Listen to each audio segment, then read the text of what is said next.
Actual గా ఇది ఈ రోజు మొదలైనటువంటి కార్యక్రమం కాదండి. మేము సుమారుగా అక్టోబర్ నెల నుంచి రీసెంట్ గా మన ఫిబ్రవరి నెల వరకు కూడా పిఓడబ్ల్యూ అండ్ పివైఎల్ ఆధ్వర్యంలో మొత్తం గ్రేటర్ హైదరాబాద్ పరిధిలోనే కాకుండా తెలంగాణలో ఉన్నటువంటి వివిధ జిల్లాలలో మా వర్గాలు ఎక్కడైతే ఉన్నాయో అక్కడంతా కూడా government hospitals, corporate hospitals, private hospitals and diagnostic labs, medical shops ఇవన్నిటిని కూడా సర్వే చేయడం జరిగిందండి.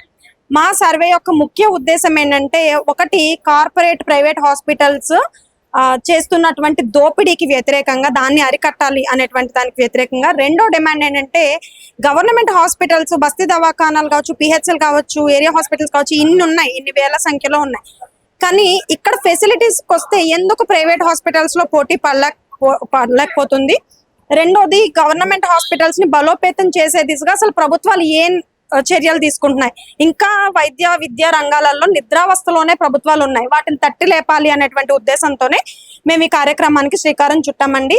దీనిలో భాగంగానే మా వాళ్ళంతా కలిపి దీనికి సర్వే చేయడం జరిగింది. సో ఈ సర్వే మాత్రమే కాకుండా మేము రీసెంట్ గా, అంటే మా సర్వే ఫలితంగా చేసినటువంటి వాటిలో కొన్ని చెప్తాను. కొన్ని హాస్పిటల్స్ లో, గవర్నమెంట్ హాస్పిటల్స్ లోనే మా సర్వే ఫలితంగా బెడ్ల సంఖ్య పెంచడం కావచ్చు, అలాగే ఫీవర్ హాస్పిటల్లో 2వ ఓపీ కౌంటర్ ని ఓపెన్ చేయడం కావచ్చు, ఇలాంటివన్నీ కూడా కొన్ని మేము చేయగలిగాం అనమాట. కొన్ని వర్గాల వాళ్ళకైతే మేము అక్కడ బెడ్స్ ఫెసిలిటీస్ లేవంటే మా వర్గాల తరఫున పిఓడబ్ల్యూ తరపు నుంచి బెడ్స్ ఇప్పించడం కావచ్చు, ప్రాపర్ మెడికేషన్ ఇప్పించడం కావచ్చు, ఇలా కొన్ని ఫెసిలిటీస్ చేయించడం కావచ్చు. కానీ ఎంతసేపు ఒక వర్గాలు ఉద్యమిస్తేనో, ఒకళ్ళు అడిగితేనో మాత్రమే చేయడం కాదండి. ఇది మా రెస్పాన్సిబిలిటీ కంటే కూడా మనం ఎన్నుకున్నటువంటి ప్రభుత్వ రెస్పాన్సిబిలిటీ. ప్రజాస్వామ్యంలో విద్యకి, వైద్యానికి ఖర్చు పెట్టడం అనేటువంటిది వాళ్ళ కనీస నైతిక బాధ్యత. కనీసం పేదవాడికి నువ్వు చేయగలిగేది ఏదైనా ఉంటే ఈ 2 ఫెసిలిటీస్ అన్న బేసిక్ అవసరాలుగా నువ్వు గుర్తించి ఇవ్వగలగాలి. సో ఇది పూర్తి స్థాయిలో మేము దీన్ని ఉద్యమం రూపంలో తీసుకెళ్తే కనుక ప్రభుత్వ ఆసుపత్రుల్ని మరింత బలోపేతం చేస్తారు. ప్రభుత్వ ఆసుపత్రుల్లో ముఖ్యంగా ఇవాళ రేపు ఉన్నటువంటి పరిస్థితులు ఏంటి అంటే, ఇక్కడ ముఖ్యంగా గ్రేటర్ హైదరాబాద్ పరిధిలో పెద్ద హాస్పిటల్స్ చెప్పుకోవడానికి ఉన్నాయండి, బిల్డింగ్లు కనిపిస్తాయి, కానీ అక్కడ మినిమం ఫెసిలిటీస్ లేవు. ప్రైవేట్ హాస్పిటల్స్ లో ఉన్నటువంటి మినిమం ఎక్విప్మెంట్ లేవు. అండ్ అలాగే ఓపీ కౌంటర్ దగ్గరికి వెళ్తే ఒక్కొక్క వ్యక్తి 2 గంటలు ఓపీ తీసుకోవడానికి నిలబడాలి, తీసుకున్న తర్వాత మరొక 2 గంటలు డాక్టర్ ని చూడడానికి నిలబడాలి, అక్కడి నుంచి మళ్ళీ ఇంకొక 2 గంటలు మెడికల్ కౌంటర్ లో నిలబడాలి. అంటే ఒక వ్యాధి బారిన పడినటువంటి వ్యక్తి 6-7 గంటల పాటు నిలబడితే గాని వాడి ఇంటికి వెళ్ళేటువంటి పరిస్థితి లేదు. ఇప్పుడు హాస్పిటల్ దాకా ఎందుకు వెళ్తాము? ఇంట్లో ప్రాపర్ మెడికేషన్ వేసుకుంటే తగ్గిపోద్ది, ఫీవర్ లాంటి పారాసెటమాల్ వేసుకుంటే తగ్గిపోద్ది అనుకుంటే హాస్పిటల్ దాకా రారు. హాస్పిటల్ దాకా ఇంకా నేను తట్టుకోలేనంత సుస్థ అయిందంటేనే వస్తాం. అటువంటి చోట కూడా నువ్వు ప్రాపర్ గా టైమ్లీ. అవునండి, యాక్చువల్ గా ఇక్కడ మీరు చాలా మంచి క్వశ్చన్ అడిగారు. ఏంటంటే ఇక్కడ ల్యాక్ ఆఫ్ అవేర్నెస్, ప్రజలకి అసలు అవేర్నెస్ లేదు. గవర్నమెంట్ హాస్పిటల్స్ లో నువ్వు ఏ ఫెసిలిటీస్ పొందొచ్చు, నీ హక్కులేంటి, నీకున్నటువంటి ఫెసిలిటీస్ ఏంటి అనేటువంటి దాని మీద అవగాహన లేదు. సో దీనిలో గవర్నమెంట్ హాస్పిటల్కి ఎవరు వెళ్తారండి? పేద మధ్య తరగతి వాళ్ళు వెళ్తారు. బాగా పేదవాళ్ళు, కూలి పనులు చేసుకునేటువంటి వాళ్ళు ఏంటంటే ఒక రోజంతా హాస్పిటల్లో వెయిట్ చేయాల్సిన పరిస్థితి ఉంటే 300-400 కూలిపోతుంది. కాబట్టి గవర్నమెంట్ హాస్పిటల్స్ మీద నమ్మకం ఉండట్లా. గంటలో ప్రైవేట్ హాస్పిటల్కి వెళ్తే 500 ఖర్చు పెట్టి ఓపీ తీసుకుంటే నువ్వు గంటలో చూసి పంపిస్తారు, నీకు 1000-2000 మెడిసిన్స్ రాసి. సో ఈ రకంగా వాళ్ళకి గవర్నమెంట్ హాస్పిటల్స్ మీద నమ్మకం మెల్లమెల్లగా సన్నగిల్లడం. మీరు అన్నట్టు అసలు గవర్నమెంట్ హాస్పిటల్కి వెళ్తే ఆ వెయిటింగ్ లోని వీటిలోనే అసలు టైమ్లీ వైద్యం. ఇప్పుడు యాక్సిడెంట్ కేసులే ఉన్నాయండి, తీసుకెళ్తారు, 108 బుక్ చేసి తీసుకెళ్తున్నారు. ఇక్కడ ఈ లైన్ లో నుంచోబెట్టి ఎమర్జెన్సీ వాటిలో బెడ్లు లేక కారిడార్ లోనే చచ్చిపోతున్న సవాలు ఎన్నో ఉన్నాయి.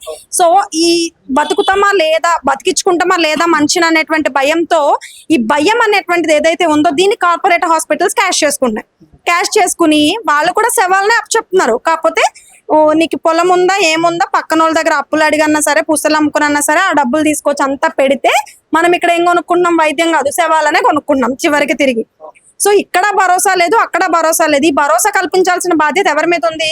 ఖచ్చితంగా గవర్నమెంట్ మీదే ఉంది. రాష్ట్ర ప్రభుత్వం దీనికి ముందుగా బాధ్యత తీసుకుని మేము దీనికి సరైనటువంటి వైద్యం అందిస్తాము అని చెప్పి భరోసా ఇవ్వాలి.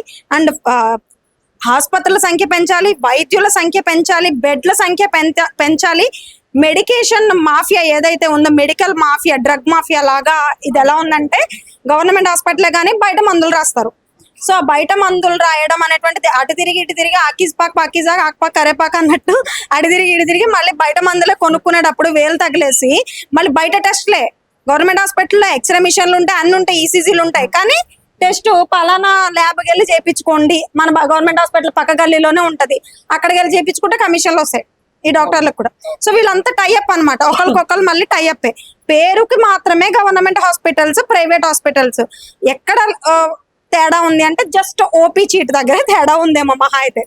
అక్కడ కన్సల్టేషన్ మనం 500 1000 ఇస్తాము ప్రాబ్లమ్ ని బట్టి, డాక్టర్ ని బట్టి. ఇక్కడైతే ఫ్రీగా ఓపీ తీసుకుంటాం, అంతే తేడా. మిగతాదంతా సేమ్ టు సేమ్ అండి, ఏమీ తేడా లేదు.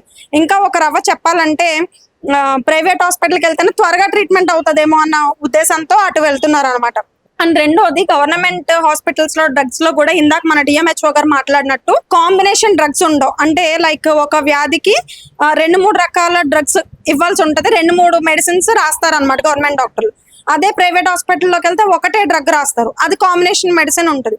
సో ఇది జనాలు తెలియక ఏమనుకుంటారంటే ఇక్కడైతే ప్రైవేట్ హాస్పిటల్ ఒక్క మందుతోనే తగ్గించేస్తున్నారు వ్యాధి, గవర్నమెంట్ హాస్పిటల్కి వెళ్తే 10 రకాలు రాస్తున్నారు అన్న. సో ఇలాంటి వాటి మీద కూడా అవేర్నెస్ కల్పించాల్సిన అవసరం కూడా ఉందన్నమాట ప్రజల్లో. ముఖ్యంగా ప్రజల్లో తిరిగి నమ్మకం, గవర్నమెంట్ హాస్పిటల్ మీద నమ్మకం కల్పించడానికి PYL POW నుంచి మరి మీరు ఎట్లాంటి కార్యాచరణ చేపట్టబోతున్నారు, ఎట్లాంటి ప్రణాళికలో ముందుకెళ్తున్నారు?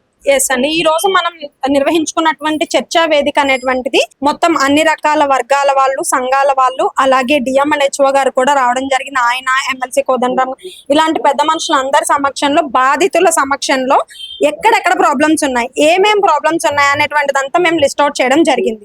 అలాగే మేము తిరిగి సర్వే చేసినటువంటి అంశాలన్నిటి గురించి కూడా మా దగ్గర సమగ్రమైనటువంటి డేటా ఉంది. సో వీటన్నిటినీ కూడా ప్రజా ప్రతినిధులు ఎవరైతే ఉన్నారో వారి దృష్టికి తీసుకెళ్తామండి నెక్స్ట్ కార్యాచరణగా.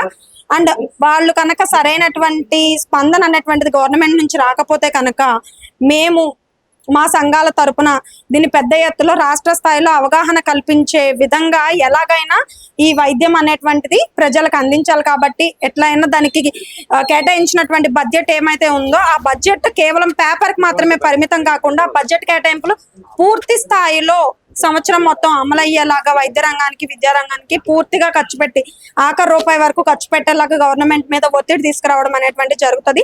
దీనికి సంబంధించి ధర్నాలు, రాస్తారోకోలు అవసరం అయితే, అంటే గవర్నమెంట్ స్పందించకపోతే చచ్చినట్టు మేము చేస్తాం. ఎందుకంటే మేము ప్రజల పక్షాన పోరాటం అనేటువంటిది మాకున్నటువంటి బాధ్యతగా మేము స్వీకరించి ముఖ్యంగా పేద, బడుగు, బలహీన వర్గాల తరపున మేము వాళ్ళ వాయిస్ ని వినిపించడానికి మేము ముందుంటాం. గత ప్రభుత్వంలో ఆరోగ్య శాఖ మంత్రి హరీష్ రావు గారు, ఇప్పుడు ప్రస్తుతం కాంగ్రెస్ ప్రభుత్వంలో వచ్చేసి దామోదర రాజనరసింహ గారు ఇక్కడ ఆరోగ్య శాఖ మంత్రిగా ఉండడం జరిగింది. మరి ఈ సమస్యల గురించి, మీ సర్వే గురించి PYL అండ్ POW ఈ 2 సంవత్సరాల దగ్గర నుంచి మరి వాళ్ళ దృష్టికి తీసుకెళ్తే వాళ్ళ దగ్గర నుంచి వచ్చినటువంటి రెస్పాన్స్? మేము హరీష్ రావు గారిని కలవడం జరిగిందండి, ఆయన కూడా సానుకూలంగా స్పందించారు. ఈ రోజు యాక్చువల్ గా వస్తానని కూడా చెప్పడం అయితే మరి కారణాలు మనకు తెలియదు కదా.